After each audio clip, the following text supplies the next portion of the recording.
This is gonna be a short little thingy.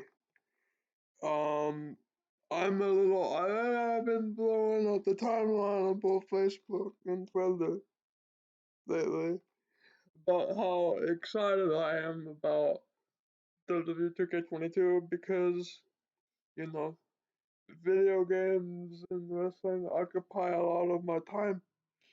I watch AEW every week. I play the video games every day, always doing bookings and stuff for fantasy promotions, and even thinking about trying again for YouTube. But herein lies the issue with that. So I have a few concerns regarding 2K22. Number one, and I know that like a lot of people that follow me or are friends of me on Facebook are wrestling fans and they probably don't understand it. But my obsession with it. But number one, does the Supercharger DLC unlock everybody or just the characters, people listed in the description? No. Are we gonna have to go through, go through the entire, like all the, the microtransaction cards and stuff just to get the whole roster, just so we have entrance pieces, all the entrance animations and all the movesets and stuff at our disposal for the people that make characters or the people that make characters and stuff like that. Because I'm not gonna sit with my thumb in my crack the entire time slaving away to these greedy business decisions. I'm not going to do that. I just don't think it's fair. And number one, I saw the change in the control scheme.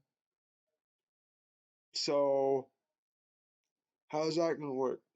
Is is that is that the end all be all option? Because I don't like the B button being, for example, and having to press square and circle at the same time to do a finisher. It's just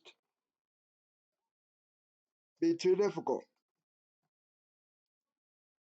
Will there be more ADA accessible controls? Will the ability to push up on the D-pad in the, well, in the pinning animation to make the computer player kick out? Will that still be there?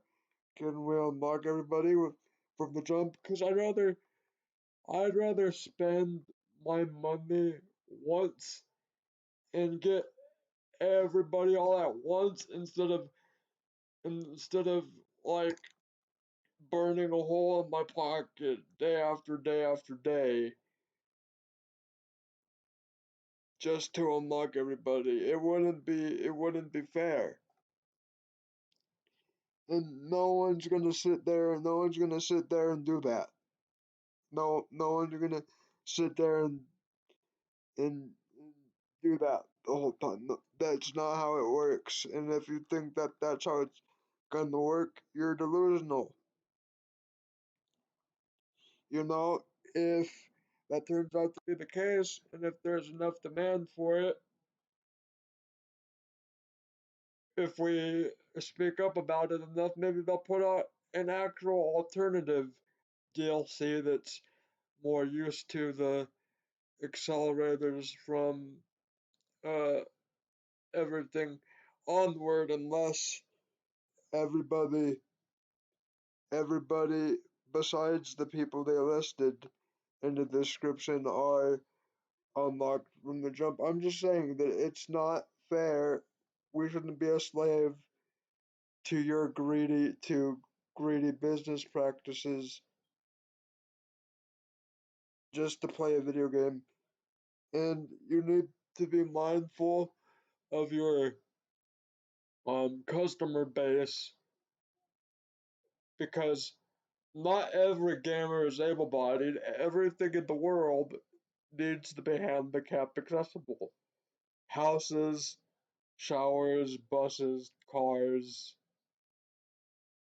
and even things that are meaningless in the grand scheme of things to the real world, like video games, should also be under the ADA accessible list. The things that should be ADA accessible. Because that's inconclusive, and that's that's not smart business. Um,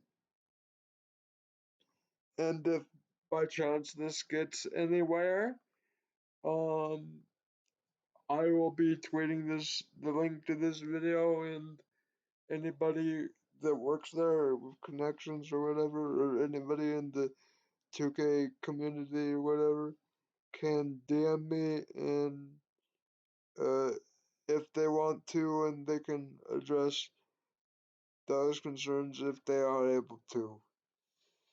It's just concerning, and I don't mean to sound harsh, but I've just waited too long to get a proper working alternative to 2K19, and if I'm denied that as a lifelong fan of these games since I was 4, and when I played Day of Reckoning 1 for the first time, um, and that's not fair.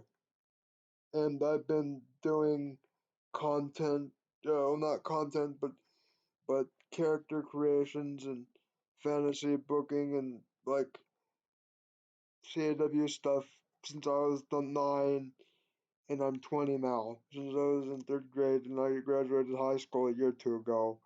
So denying me certain opportunities to play the game that's easily accessible for somebody in my position, and how I would want to, because I'd rather just, I'd rather just I'd rather just download a DLC, go to the unlockable menu, press square, press yes when prompted, and boom, everything's unlocked.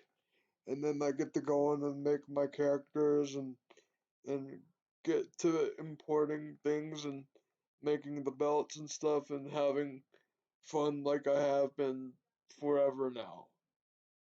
And if that and and if those opportunities aren't presented to me, then that's not fair. Not to sound entitled or not to sound like I'm nitpicking, but it isn't fair. From both a from both a handicap accessibility standpoint and an overall consumer standpoint, both aren't fair and both worry me. And yes, I do know that it might be pathetic that I'm sitting here bitching about a video game that's based on a fake sport in which I buy to make characters from anime. I know, but I have every right to voice my opinion and my concerns, and this is just this is just me um asking a question from a concerned consumer perspective. Thank you. Excuse me.